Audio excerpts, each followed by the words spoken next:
What's good, y'all? Welcome back to Reek Knows Hoops. I'm your host, Tyreek. And on this Friday night, we had a good slate of games. Well, I guess it's Saturday morning now, but Friday night definitely brought us a good night of basketball. It's 2 a.m. when I'm recording this, but I had to, start the camera up and talk to y'all about some hoops because, that's my job, man. Got to keep y'all updated. But I'm going to definitely get to the Utah Jazz, the best team in the NBA right now. But I want to focus on the Pelicans, the New Orleans Pelicans, and why I think they're just the most confusing team in the NBA.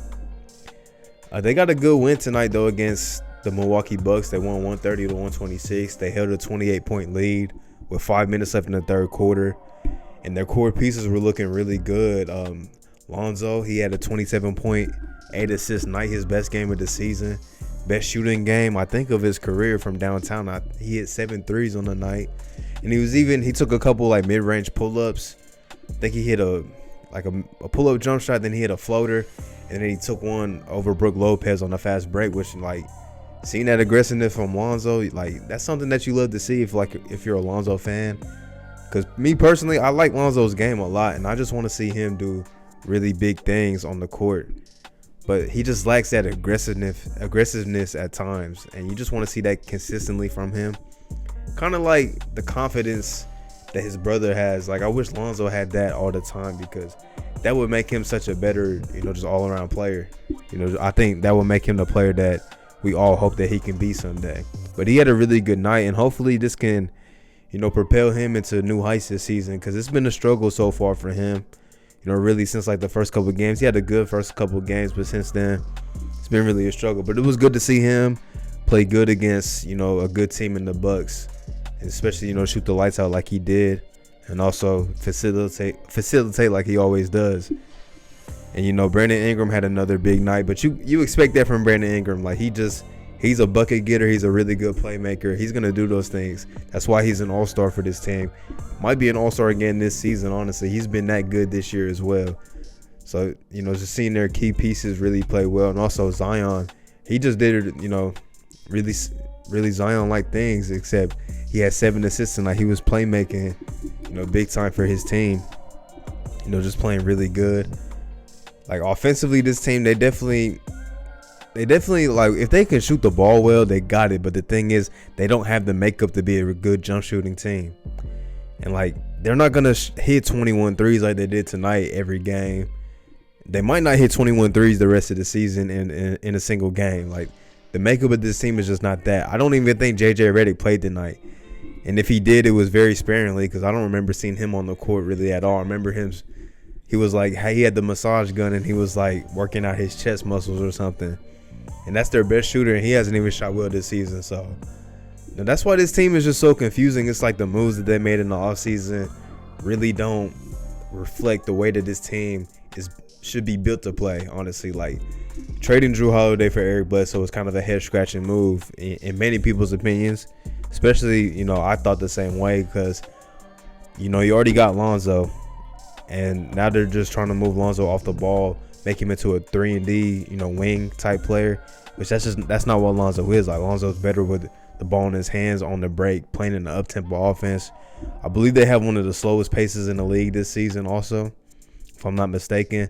That's just not how this team is built to play. You want to see Lonzo running up and down the court. You want to see B.I., in transition just as much as in the half court. And you definitely want to see Zion in transition because, that's showtime every time he gets out on the break. But just the makeup of this team, even hiring Stan Van Gundy, I tried to see the good in it, and it's still early because he can be a motivator, and I think to young guys he could be.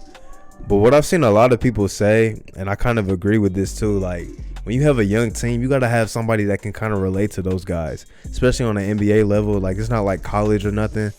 When you got somebody that's really, being above the players, if that makes sense.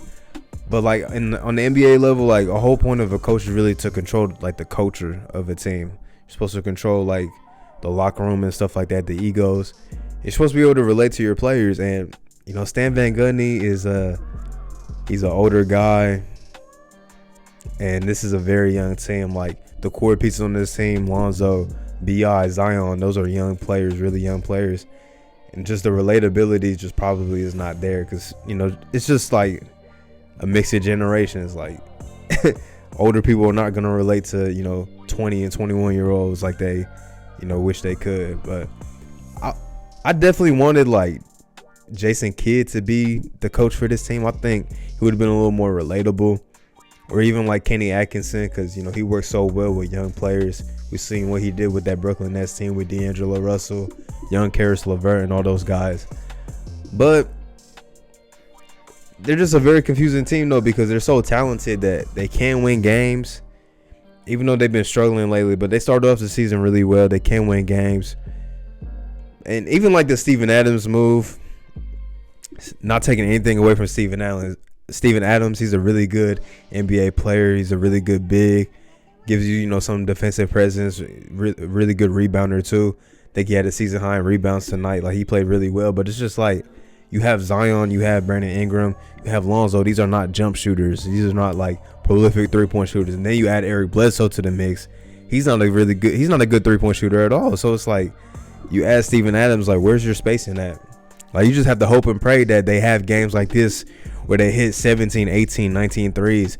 And in reality, that's just not going to happen. So that's why this team, just the whole makeup of it, from, hiring Stan Van Gundy and then David Griffin, the GM, making all these trades for all these non-jump shooters, having very little spacing on the court when your best players need spacing to do what they do because they like to, play inside more so than not. So it's just like, very confusing team. I just spent 7 minutes talking about the Pelicans.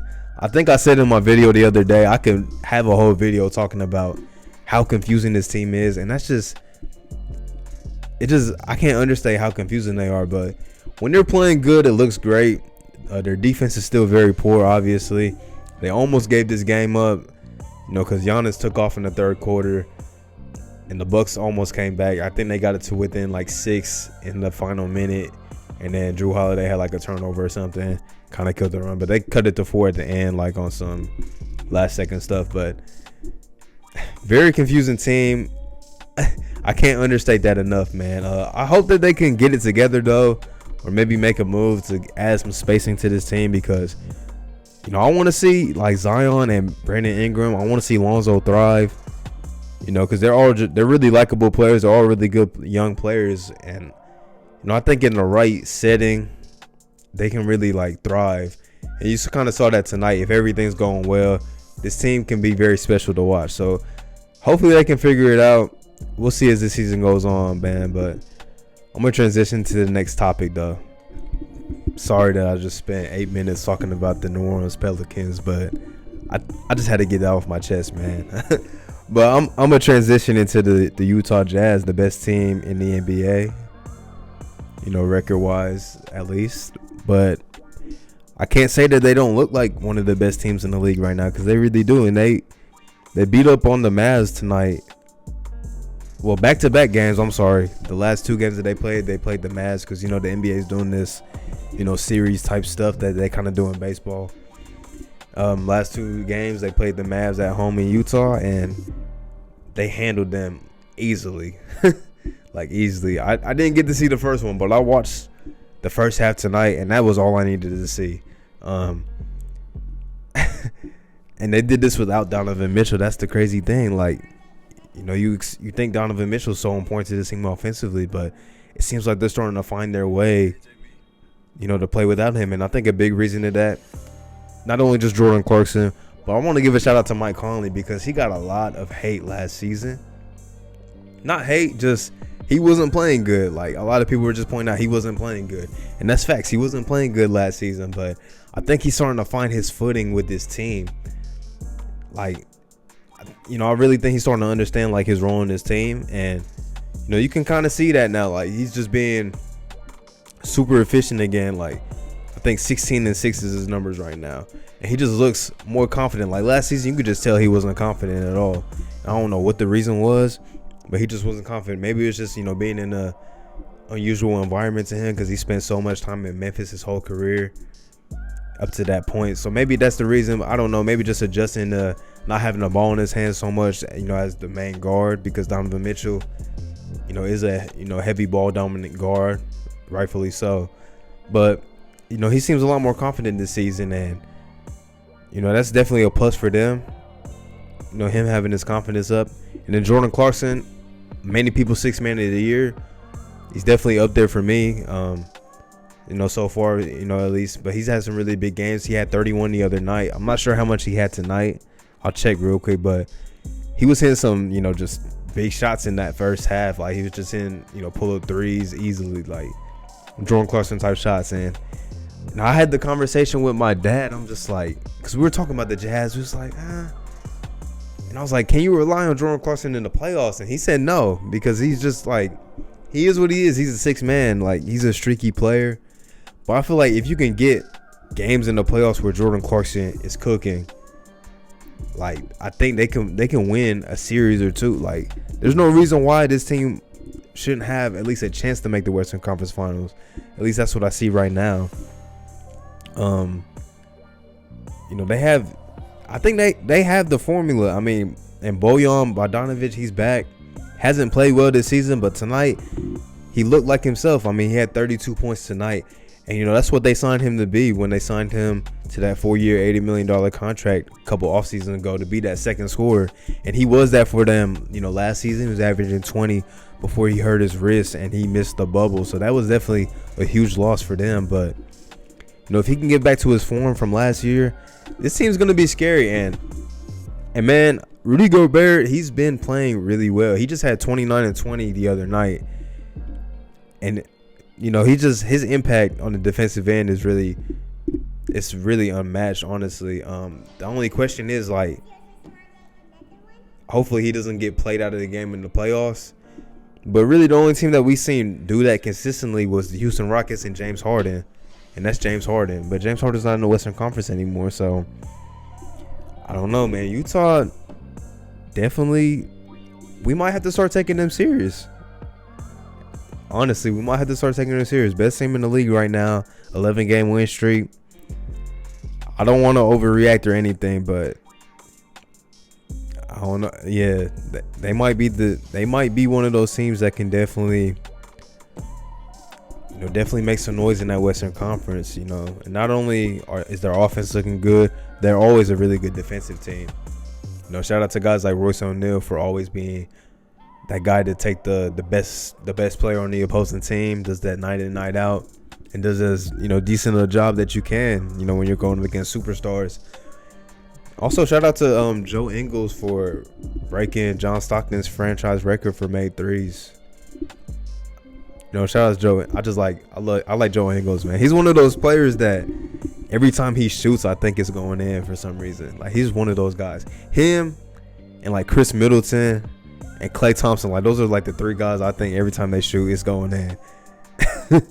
Because Chris Middleton, he's the Celtic killer, so I'll be having like nightmares about dude. But yeah, Mike Conley, he even played well tonight, 22 points, 9 assists. They're playing so much better as a unit, man. Also think, even though he didn't play, Derek Favors coming back is like, that's another good thing for this team, and just having that backup presence at the center spot, because they missed that last season, definitely. But Utah Jazz, man, 15-4, best team in the league. And I'm kind of worried about Dallas too, just to touch on them quickly. Kind of worried about them because their offense has not been as potent as it was last season. Now, I mentioned that in my video the other day too, that their offense just is not as potent as it was. And no, I kind of didn't expect that. I mean, I was one of those people that said Luka Doncic MVP for sure, like, no doubt about it. But that offense just hasn't been as potent. I mean, they did lose Seth Curry, but I don't think Seth Curry's like impacting your offense that drastically, because they've been really bad this season on the offensive end. I mean, only had 101 points tonight. That's one thing about this team. Like, their defense was never elite, but that they're going to put points up on the board. And it looks as simple as guys just missing shots, like just easy shots. Like, I seen Trey Burke missing a lot of shots tonight. Tim Hardaway went 1 for 5. Jalen Brunson, they wasn't shooting it particularly well either. Like, there's just a lot of stuff going on for this team. Well, my bad. Oh yeah, Brunson actually shot good. At least when I was watching, he wasn't. I don't know, man. They they're gonna have to figure something out though, because I don't know if they got a trade coming their way anytime soon, so they're gonna have to figure it out, because this is one of those teams that a lot of people thought might be that dark horse in that Western Conference. Even like Porzingis, he has to get better, man. I know he's just coming back from injury and stuff. I'm just saying, for this team to be as good as they can be, he has to get back to all-star form. And we kind of seen him took a while last season to get to that point too, but hopefully he can get it back, because he's a key piece to this team.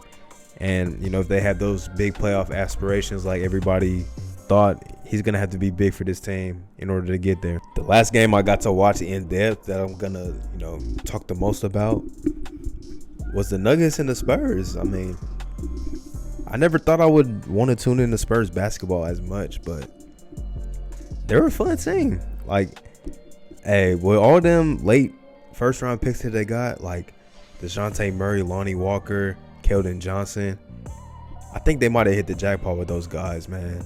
No, like, real talk, I think they might have hit the jackpot.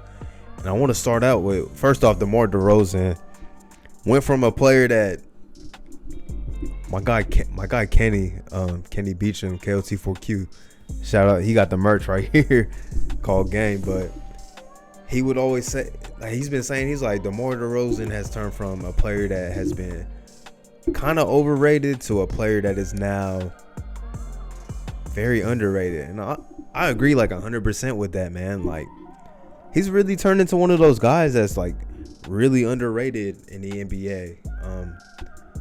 He just had 30 points, 10 assists tonight. Really big game.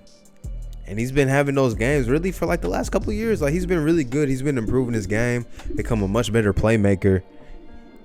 And like, this Spurs team is fun. I can't understate that enough. Like, they're really a fun team. And I got to give a shout out to DeJounte Murray, man. Like, slowly might be becoming one of my favorite players in the league. Like, I think he really iced this game tonight. This was a close game. It was like, they was like tied at 95 with like 6 minutes left or something like that. Then DeJounte Murray on both ends, pull up jump shot. And then, great hands on defense, forcing this, a deflection or something like that.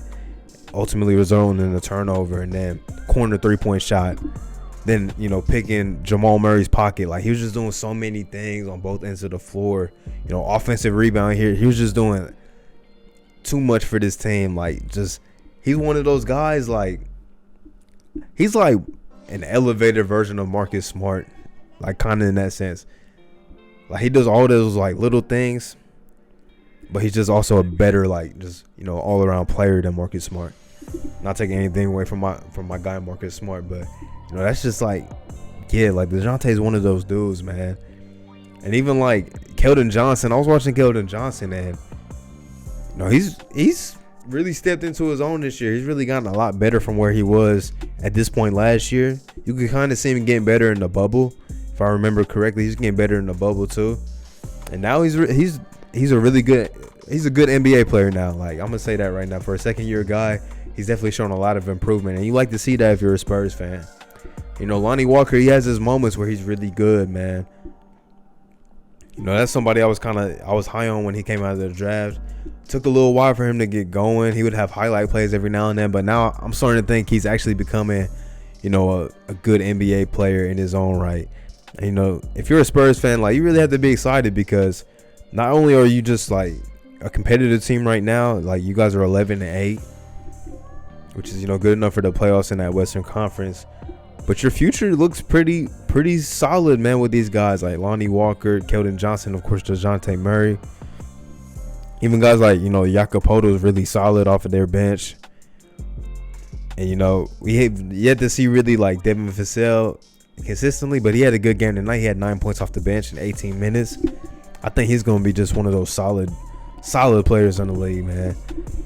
And then Patty Mills is having a really good year. Patty Mills is always, very good off the bench, but it seems like he hit another little step this season, man. So this Spurs team, I'm telling you, their playoff streak did end last season, but they might be able to start up a new one this season, because they're looking really good. Of course, they got Pop on the coaching realm, so look out for the Spurs team, man.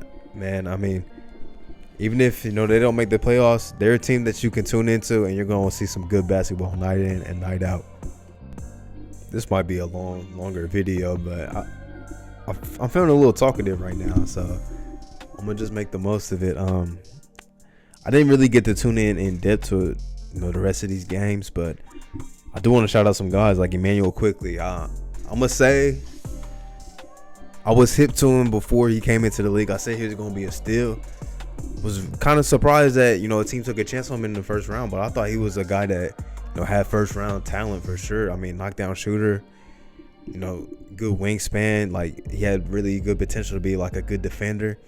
And so far, man, he's had some big games. He's been hooping, really been shooting the lights out too. Had some big games for that Knicks team. They beat the Cavs pretty handily tonight. And I think the Knicks they got a steal in Emmanuel Quickly. Definitely keep tabs on him if you're not hip to him. Keep some tabs on that guy, because I think he's gonna be a special player in this league. He's already showing very good flashes right now, so definitely tap into him. The Hawks beat the Wizards by 16. Free Bradley Beal. I'm gonna say that every time I see the Wizards lose a game. Free Bradley Beal. But Trae Young had a big game. I mean, we talked about this, how he kind of lost his mojo a little bit. I'm pretty sure he's got it back. He's had some big games over the last week. 41 tonight. The Hawks seem like they're just starting to get it slowly together. Rondo's back. You love to see it from those guys. The Kings beat the Raptors. The Raptors struggles kind of continue, man. I don't know if I'm starting to get a little worried about them. I don't want to overstate it too much. I'm starting to get a little worried about them, though. We'll definitely see as the season goes on, because Nick Nurse is one of those really good coaches. System is really always intact. We'll see if they make a move or something. But right now, it's looking tough for them.